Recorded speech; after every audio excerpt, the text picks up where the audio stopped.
ហើយសម្រាប់តអ្នកនំរបស់សាច់សម្រាប់ជនក្នុងនឹងកាប់ទេថ្ងៃនេះថ្ងៃទី4ខែមករាឆ្នាំ2026ខ្ញុំហើយនេះជាទិដ្ឋភាពទាំងស្រុងរបស់វត្តហើយវារីដល់សៃថ្មដូនបងត្រូវបានរងការពិខាតទាំងអស់ទាំងស្រុងហើយខ្ញុំគឺតំបន់ព្រះវិហារក៏ត្រូវគ្រាប់ខ្លងម៉ូ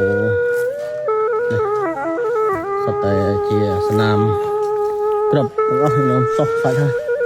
ហើយមិនដឹងជាប្រមាណគ្រាប់ប្រមាណអីទេក្នុងសសរព្រះវិហារទស្សនាឃើញនេះសតជាការពិខាតទាំងអស់ដោយសារគ្រាប់ព្រះវិហារនេះទើបតែបញ្ចុះសេមាហើយថ្មីទើបបានប្រហែលឆ្នាំទេដល់ដល់ឆ្នាំ2025យើងនេះបានរងការពិខាតដោយសារតែសង្គ្រាមគឺទាំងអស់ខាតអស់ទស្សនា